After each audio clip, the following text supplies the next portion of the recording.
Vamos ler, assim diz a palavra do Senhor. E levaram Jesus ao sumo sacerdote. Então se reuniram todos os principais sacerdotes, os escribas, os anciãos e os escribas. Pedro seguiu Jesus de longe até o interior do pátio do sumo sacerdote e estava sentado entre os servos, aquentando-se ao fogo. E os principais sacerdotes e todo o sinédrio procuravam algum testemunho contra Jesus para o condenar à morte, mas não achavam nada, pois muitos testemunhavam falsamente contra Jesus, mas os depoimentos não eram coerentes. E levantando-se alguns, testemunhavam falsamente, dizendo: nós o ouvimos declarar: eu destruirei esse santuário edificado por mãos humanas, e em 3 dias construirei outro, não por mãos humanas. Nem assim o testemunho deles era coerente. E levantando-se o sumo sacerdote no meio, perguntou a Jesus: você não diz nada em resposta aos que esses depõem contra você? Jesus, porém, guardou silêncio e nada respondeu. O sumo sacerdote tornou a interrogá-lo: você é o Cristo, o Filho de Deus bendito? Jesus respondeu: eu sou. E vocês verão o Filho do Homem sentado à direita do Todo-Poderoso e vindo com as nuvens no céu. O sumo sacerdote, rasgando as suas vestes, disse: por que ainda precisamos de testemunhas? Vocês ouviram a blasfêmia? Qual é o parecer de vocês? E todos o julgaram réu de morte. Alguns começaram a cuspir nele, a cobrir-lhe o rosto, a bater nele e a dizer-lhe: profetize. E os guardas davam-lhe bofetadas. Então Pedro, embaixo no pátio, veio uma das empregadas do sumo sacerdote, e vendo Pedro que se aquecia, fixou os olhos nele e disse: você também estava com Jesus o Nazareno. Mas ele negou, dizendo: não o conheço, nem compreendo o que você está falando. E saiu para o pórtico, e o galo cantou. E a empregada, vendo, tornou a dizer aos que estavam ali: este é um deles. Mas ele negou outra vez. E pouco depois, os que estavam ali disseram outra vez a Pedro: com certeza você é um deles, porque também é galileu. Ele, porém, começou a praquejar e a jurar: não conheço esse homem de quem vocês estão falando. No mesmo instante o galo cantou pela 2ª vez. Então Pedro se lembrou da palavra que Jesus tinha dito: antes que o galo cante 2 vezes, você me negará 3 vezes. E caindo em si, começou a chorar. Vamos orar mais uma vez. Senhor, obrigado pela tua palavra, e que a gente entenda e seja comovido e cheio de fé por tudo que o Senhor enfrentou por nós. Age, Espírito Santo, no nosso coração agora, em nome de Jesus, amém. Alguém aqui já enfrentou um tribunal dos homens? Eu já, mas calma aí, deixa eu te explicar, senão você vai pensar assim: nossa, o pastor é um criminoso. Mas eu lembro que certa vez menor de idade, eu peguei e falei para minha mãe que queria um carro, e não tinha pai em casa, né? E eu pressionei tanto minha mãe que ela falou assim: se você então sustentar o carro, eu te dou um carro. Daí minha mãe me deu um Chevette, mas eu tinha ainda 17 anos. Daí a gente morava no Tubalina, descendo ali do Tubalina, quando vira no praia ali, o que acontece sempre? Blitz. Eles amam fazer blitz ali, né? Ali não tem como fugir. Prenderam meu carro, mas depois chegou uma nota para mim, de oficial de justiça, que eu tinha que comparecer perante a juíza. E daí eu cheguei lá e falei para a juíza assim: não, eu estou arrependido, eu vou esperar agora eu tirar a carteira para poder dirigir de novo. Ela falou: que bom que você está arrependido, mas você vai ter que cumprir, porque você quebrou a lei, você cometeu um crime de trânsito. E daí eu tive que prestar alguns serviços comunitários, né? Doar algumas cestas básicas. Mas imagina que eu tivesse sofrido e estivesse perante um tribunal com testemunhas falsas. Imagina que alguém tirou uma foto minha, que eu estava dirigindo sem carteira. Imagina que não fosse verdade. Como seria injusto para mim estar ali perante o juiz, não é mesmo? Mas foi justo, porque eu cometi um crime de trânsito. Você já foi talvez alvo também de uma injustiça assim? Já testemunharam um falso contra você? Imagina, como que isso deve ser chato, né? Alguém dizer uma coisa que você não fez. Porque, meus irmãos, é justamente isso que está acontecendo aqui. Aqui nós vemos que não só a prisão de Jesus foi algo injusto, mas também o julgamento de Jesus foi algo totalmente injusto. Vocês viram que toda testemunha que foram chamada ali diz que eles testemunhavam falsamente. Diferente de mim, que tinha que estar perante a juíza e receber o veredito de culpado, Jesus não poderia estar ali, porque Jesus não tinha culpa nenhuma.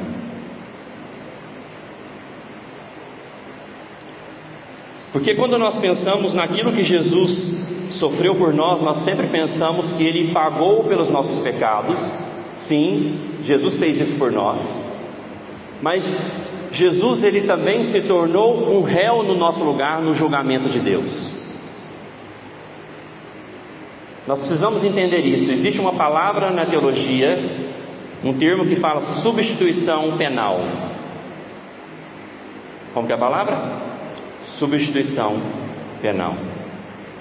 Alguém precisou se tornar réu no meu lugar para que eu não fosse punido. Teve que ter uma troca.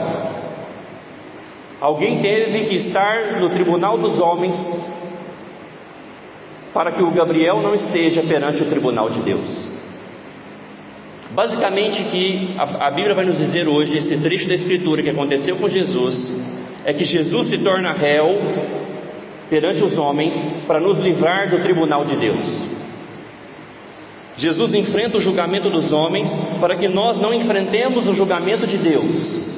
Por isso o nosso tema é: o juiz vira réu. E veja, meus irmãos, como que esse julgamento ele foi todo errado. Os ditames daquela época dizia que os julgamentos eles não poderiam ocorrer à noite. E aqui esse julgamento está ocorrendo na calada da noite. Parece que as coisas não mudam, né? Já viu quando eles querem aprovar uma lei, que é uma lei escusa, uma lei que beneficia só os políticos? Geralmente eles vão lá na calada da noite e votam. Os ditames, meus irmãos, dos julgamentos daquela época diz que não poderia ser anterior de um sábado. Diz que um réu de morte ele não poderia ser julgado apenas uma vez, ele tinha que ser julgado pelo menos 2 vezes pelo Sinédrio. O Sinédrio ele era formado pelos principais anciãos, pelos sacerdotes e pelos escribas. Eram os homens mais importantes dos judeus, os líderes religiosos, onde eles julgavam crimes contra a religião. Então a gente vê que é um julgamento totalmente armado. Veja no versículo 56: pois muitas testemunhavam falsamente contra Jesus, mas os depoimentos não eram coerentes.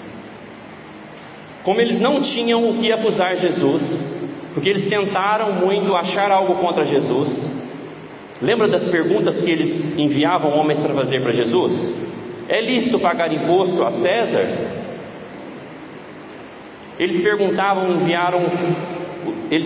para Jesus se existia ressurreição, e na ressurreição quem que seria o esposo de uma mulher que se casou com vários homens. Depois eles mandam alguém perguntar para Jesus qual que era o grande mandamento da lei. Eles sempre tentavam colocar Jesus contra a parede com alguma pergunta capciosa, para que Jesus fosse culpado de alguma coisa contra a religião dos judeus. E eles não conseguiram achar nada contra Jesus. Então agora eles contratam testemunhas falsas. Jesus está num tribunal dos homens, recebendo acusações falsas dos homens contratados. Então esse julgamento aqui está tudo errado. Porque o Sinédrio, meus irmãos, eles queriam eliminar Jesus. Porque o ensinamento de Jesus e a vida de Jesus confrontava a vida pecaminosa daqueles homens. Então diz que desde o capítulo 6, quando Jesus cura um homem no sábado, eles começam a procurar um jeito de matar Jesus. Veja que incoerente. Eles tentam culpar Jesus pela quebra de uma lei religiosa, quebrando uma lei de Deus, quebrando o 9º mandamento, que fala para a gente não dar falsa testemunha. Que incoerente. Eles contratam falsas testemunhas, eles quebram a lei de Deus para acusar Jesus de quebrar a lei de Deus, porque eles odeiam Jesus, porque eles querem matar Jesus, porque Jesus confronta o seu estilo de vida pecaminoso. Se Jesus confrontar o seu estilo de vida, se Jesus, pela sua palavra, dizer que você está errado, você se dobra a Ele? Ou você fica também como esses homens, com raiva dele? Você está disposto a se submeter a Jesus, a obedecer a sua palavra? Porque esses homens não estavam dispostos a crer e obedecer Jesus. Por isso eles estão contratando falsas testemunhas para acusar Jesus de algum pecado. Sabendo disso, meus irmãos, também deve nos ensinar como nos portar perante as injustiças que nós podemos sofrer nesse mundo. Se você recebe uma calúnia, se você é acusado falsamente de alguma coisa, saiba que Jesus foi acusado muito mais do que você e eu. A maior injustiça desse mundo já aconteceu com o nosso Senhor. E a forma de Jesus reagir deve ser a nossa forma, sabendo que aquele que julga é o Senhor Deus, e que nada sai dos seus olhos. Ele sabe de tudo. Ele sabe dos falsos testemunhos, Ele sabe da nossa vida, e se nós estivermos certos e estiverem nos caluniando, Ele mesmo vai nos proteger e nos defender. Jesus, meus irmãos, aqui está sendo totalmente radical em nos salvar, em se propor a ser julgado num tribunal de homens. Nós devemos então, da mesma maneira, sermos radicais em servir ao Senhor Jesus, porque Ele foi radical em se entregar por nós. Jesus não se entregou por nós apenas naquela sexta-feira na cruz. Jesus começou a se entregar por nós quando Ele começou a ser preso e agora julgado. Essa semana eu vi um depoimento de um cantor que se converteu. Um amigo meu mandou um vídeo falando assim: você conhece o Léo Stronda? Eu falei: o que ele é? Ele é cantor de funk. Não conheço, não ouço funk não. Falou assim: mas você tem que ouvir o testemunho dele. Ele me mandou um vídeo de 30 minutos. Eu falei: 30 minutos, cara? Ele falou: assiste que vai valer a pena. E disse que ele era um dos vocalistas do Bonde Stronda. Você procurar no YouTube. E daí ele está dando depoimento, falando que vai abandonar a banda, porque agora ele quer uma nova vida com Cristo. E perguntaram para ele assim: você não está sendo radical não? Ele respondeu: radical foi Jesus em morrer no meu lugar pelos meus pecados. Eu falei: olha, esse cara, eu acho que ele entendeu o Evangelho, porque ele sabe que ele vai fazer qualquer coisa é mínima perante aquilo que Jesus fez por nós. Testemunhas falsas. E esse réu, meus irmãos, ele não tem culpa. Veja o versículo 55, a parte B. No final diz o seguinte: mas não achavam nada. Esse réu, ele não tem culpa. Eles tentam achar testemunhas, mas diz que eles não acham nada para acusar Jesus. Eles procuraram na vida de Jesus, procuraram em todas as falas de Jesus, contrataram testemunhas e não tinha nada. Jesus é totalmente diferente de todos nós. Se você começa a frequentar minha casa, se você começa a procurar na minha vida, você vai achar falhas. A gente começa a olhar na vida, de nós mesmos, nós vamos achar muitas falhas. Mas Jesus, nós podemos procurar em toda a Bíblia, nós não achamos nele nenhuma falha. E isso, meus irmãos, é totalmente importante. Para que ele seja o nosso substituto penal, tinha que ser um homem totalmente sem falha. Lembra do cordeiro da Páscoa? Diz que ele tinha que ser um cordeiro macho, sem nenhum defeito. Porque se ele tivesse falha como nós, ele não poderia nos salvar. Então Jesus está ali e não acham nada. Mas veja que parece que eles acharam alguma coisa no versículo 58. Algumas das testemunhas dizem: nós o ouvimos declarar: eu destruirei esse santuário edificado por mãos humanas, e em 3 dias construirei outro, não por mãos humanas. Traduzindo aqui, de fato Jesus disse isso. Mas eles pensaram o seguinte: olha, nós ouvimos ele dizer que ele vai destruir o templo. Ele veio para causar arruaça, ele veio para demolir o templo. Mas não foi isso que Jesus disse. Veja que sem o Espírito Santo, sem crer, eles não entendem o que Jesus estava falando. Em João no capítulo 2, versículo 19, Jesus disse: destruam esse santuário, e em 3 dias eu levantarei. Os judeus responderam: esse santuário foi edificado em 46 anos, e você quer levantá-lo em 3 dias? Ele, porém, se referia ao santuário do seu corpo. Quando Jesus disse isso, destruam esse santuário, ele estava falando do seu próprio corpo, que esse corpo dele seria destruído, mas em 3 dias ele reedificaria o santuário, porque em 3 dias ele ressuscitaria. Jesus não estava falando que ia destruir o templo de Jerusalém.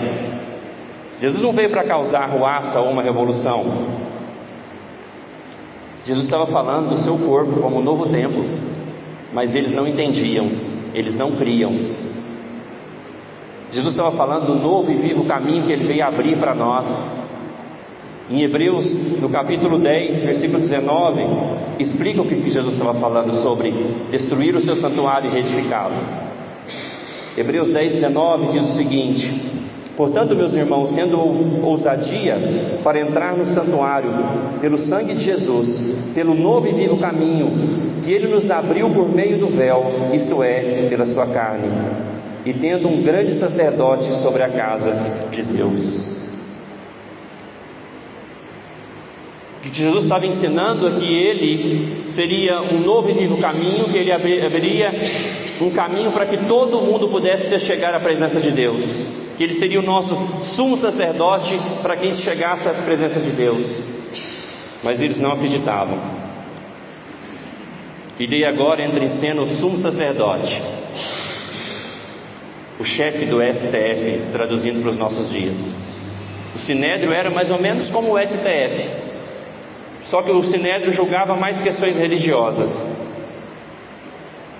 E no versículo 60 diz que o sumo sacerdote, ele pergunta para Jesus: você não diz nada em resposta a esses que depõem contra você? Você não vai falar nada? Está todo mundo aqui te acusando. A Bíblia diz no versículo 51 que Jesus, porém, guardou o silêncio e nada respondeu.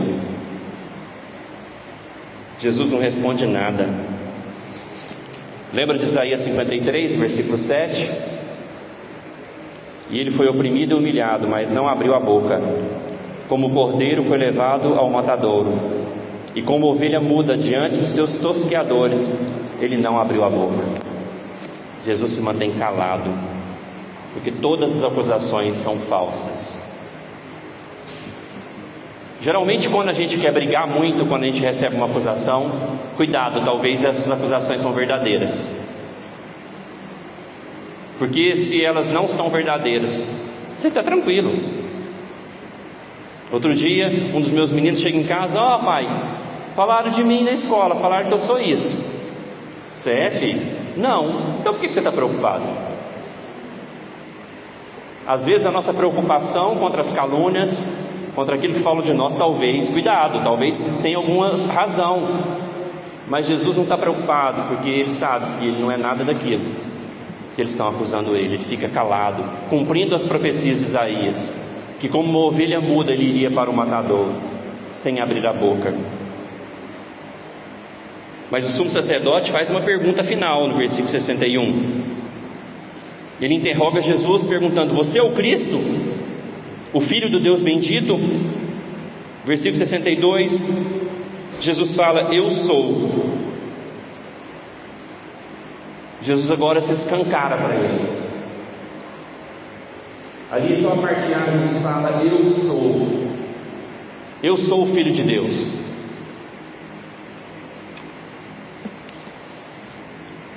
Se eles crescem, ali seria a hora de todo mundo se dobrar de joelhos. Eles estavam diante do Filho de Deus. Mas esses homens continuam com seu coração duro, continuam com a sua incredulidade, não creem. Mesmo Jesus falando: eu sou o Filho de Deus, a verdade de Deus acusa aqueles homens. Ao acusar Jesus pelo testemunho verdadeiro, eles se condenam. Eles pensam que estão acusando Jesus, mas na verdade eles estão acusando a si mesmos. Ali há dois confrontos de testemunho: o testemunho falso dos homens e o testemunho verdadeiro de Jesus. Eu sou o Filho de Deus.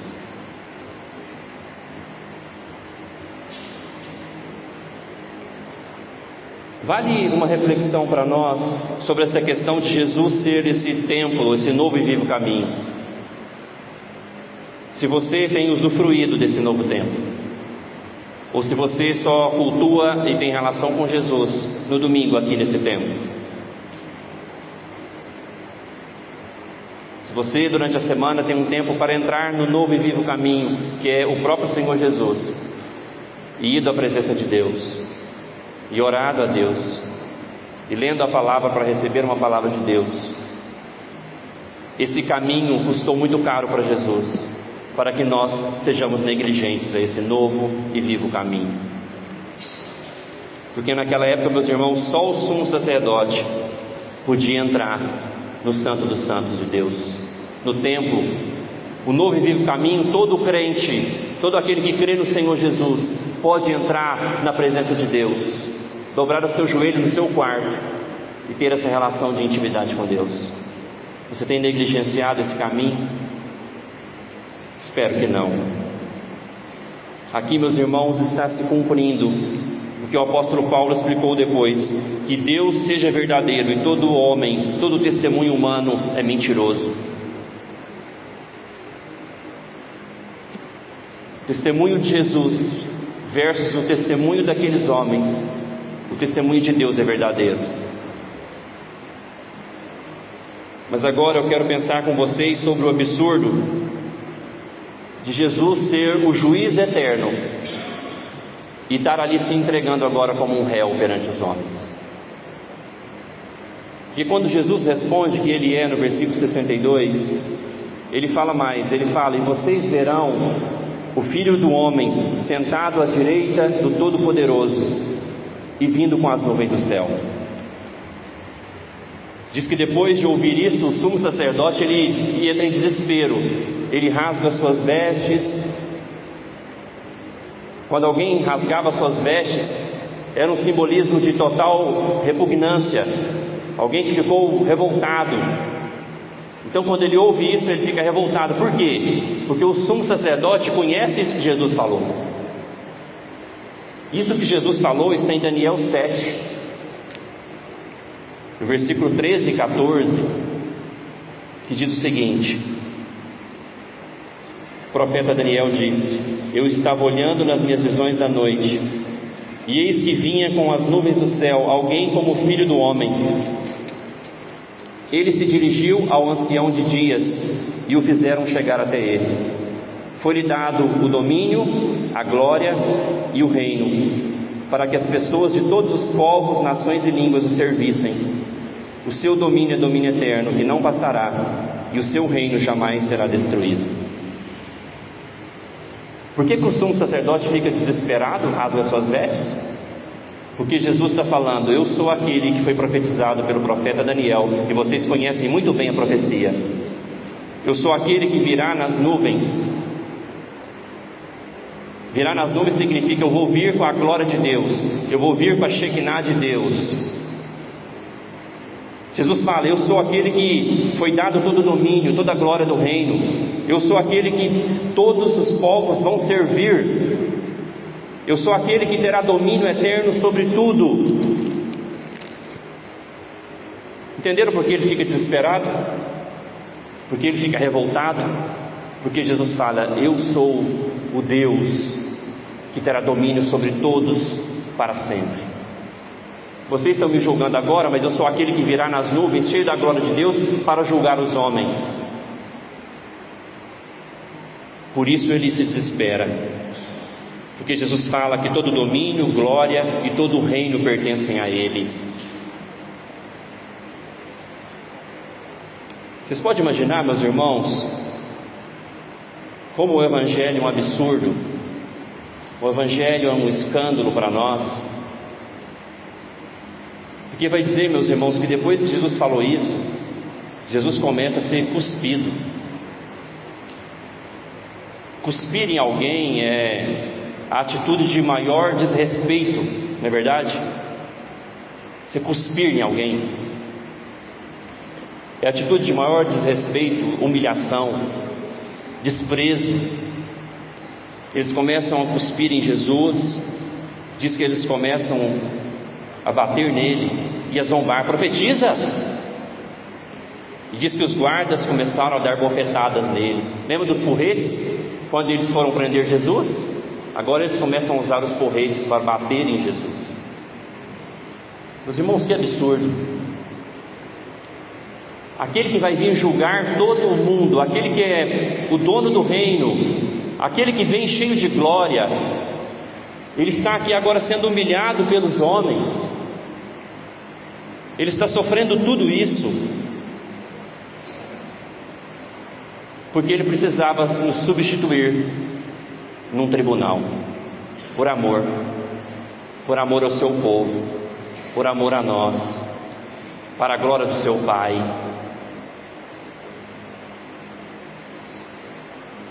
Tudo isso, meus irmãos, tem que nos constranger a amar Jesus. Não há ninguém como Jesus.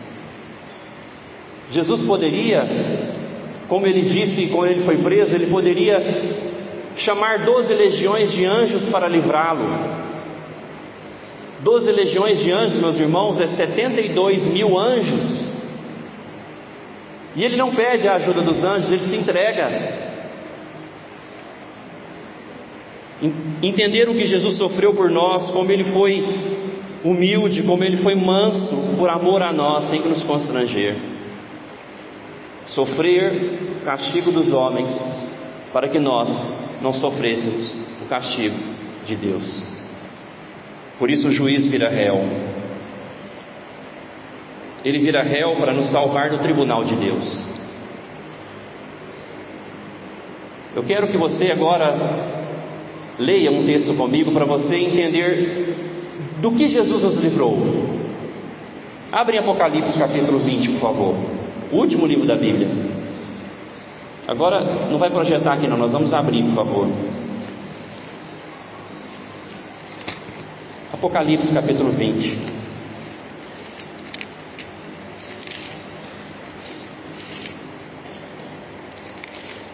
Versículo 11.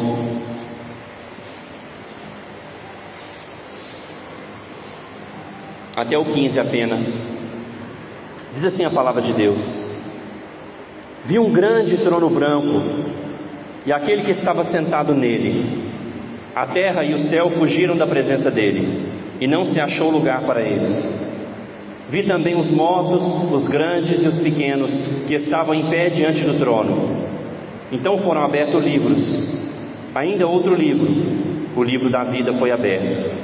E os mortos foram julgados, segundo as suas obras, conforme o que estava escrito nos livros. O mar entregou os mortos que nele estavam. A morte e o inferno entregaram os mortos que neles havia. E foram julgados, um por um, segundo as suas obras. Então a morte e o inferno foram lançados no lago de fogo. Esta é a segunda morte, o lago de fogo. E se alguém não foi achado inscrito no livro da vida, esse foi lançado no lago de fogo. Aqui é o julgamento final, o juízo final de Deus, que é chamado o julgamento do trono branco. Ninguém vai escapar desse tribunal, tá bom? Todos estarão lá. Diz que os livros estão abertos, os livros de todas as suas obras.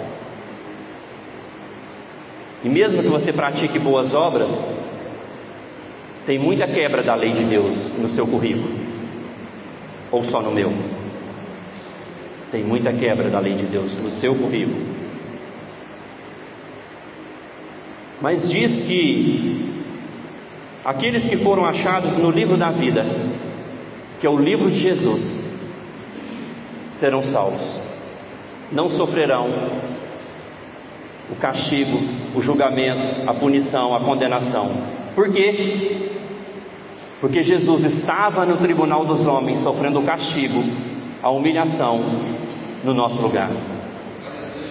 Glória a Deus. Meus irmãos, diz que será lançado no lago de fogo. O inferno,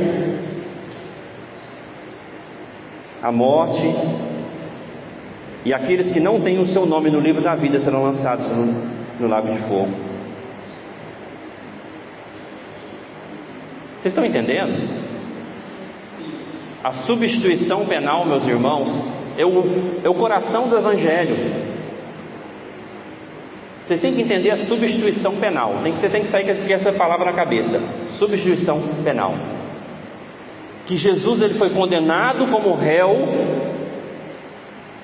para que eu, que sou o réu, não seja condenado. E esse réu no meu lugar tinha que ser um homem perfeito, diferente de mim. Volta para Marcos capítulo 14, 63, 64. Marcos 14, 64. Vocês ouviram a blasfêmia? Qual é o parecer de vocês? O sumo sacerdote pergunta para o restante do sinédrio. Qual foi o parecer? E todos o julgaram réu de morte. Jesus foi julgado como réu por todos, para que ele pudesse colocar o nosso nome no livro da vida e nós não fôssemos julgados no julgamento do trono branco. Aqueles que creem no seu nome, aqueles que entregam a sua vida para ele.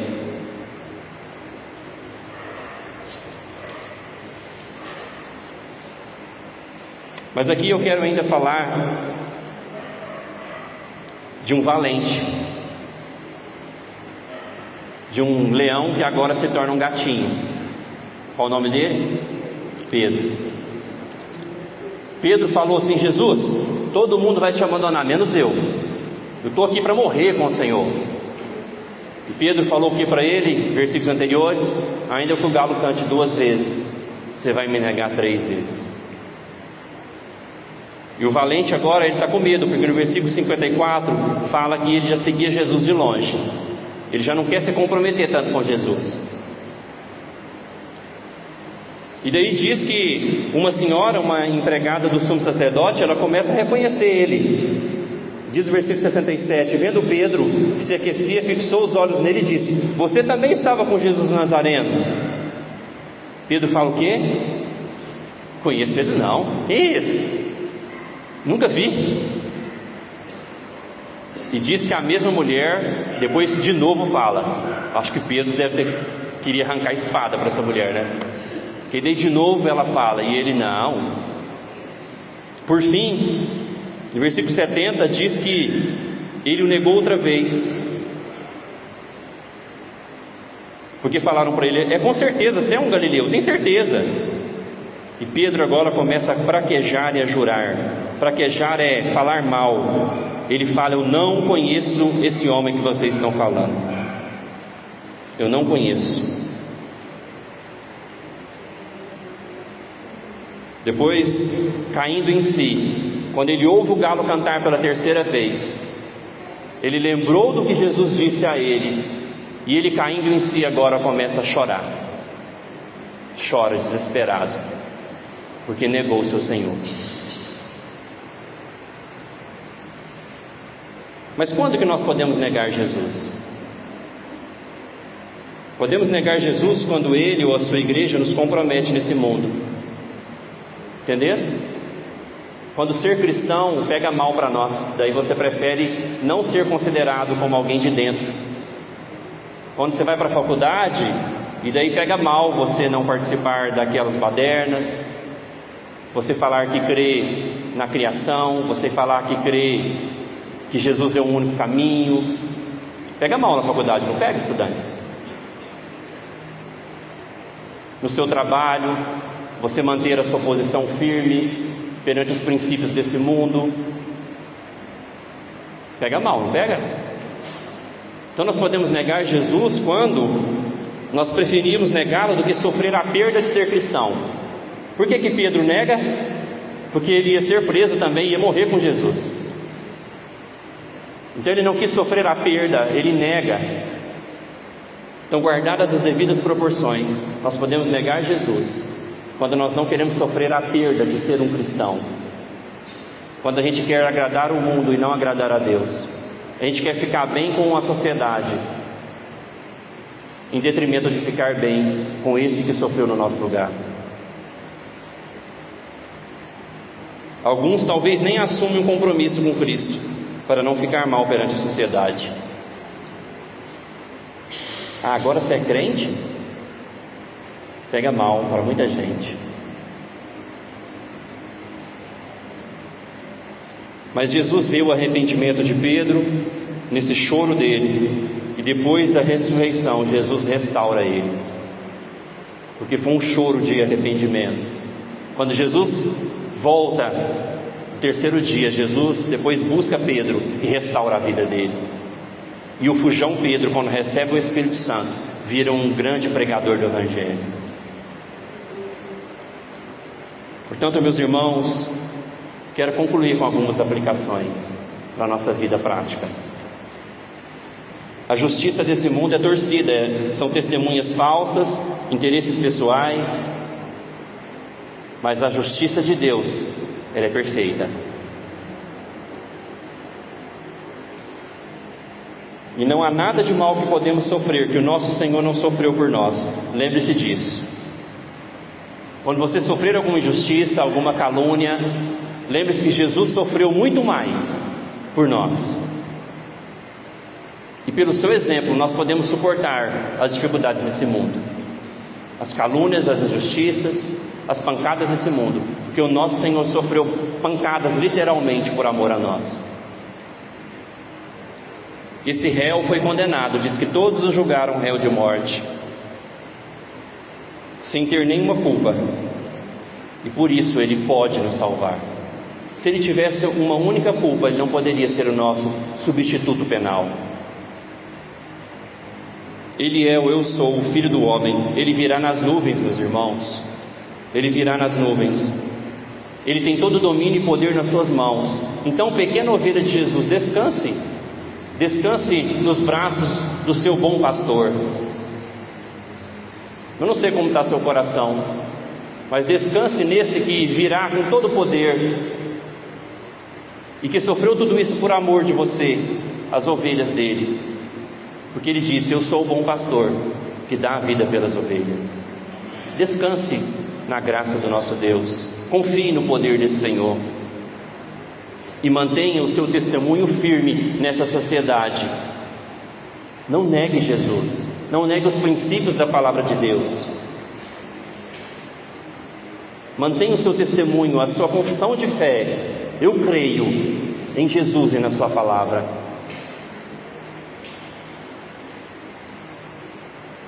Porque, meus irmãos, nós que estamos em Cristo, nós já somos mais do que vencedores, porque Ele nos livrou do julgamento do trono branco de Apocalipse capítulo 20.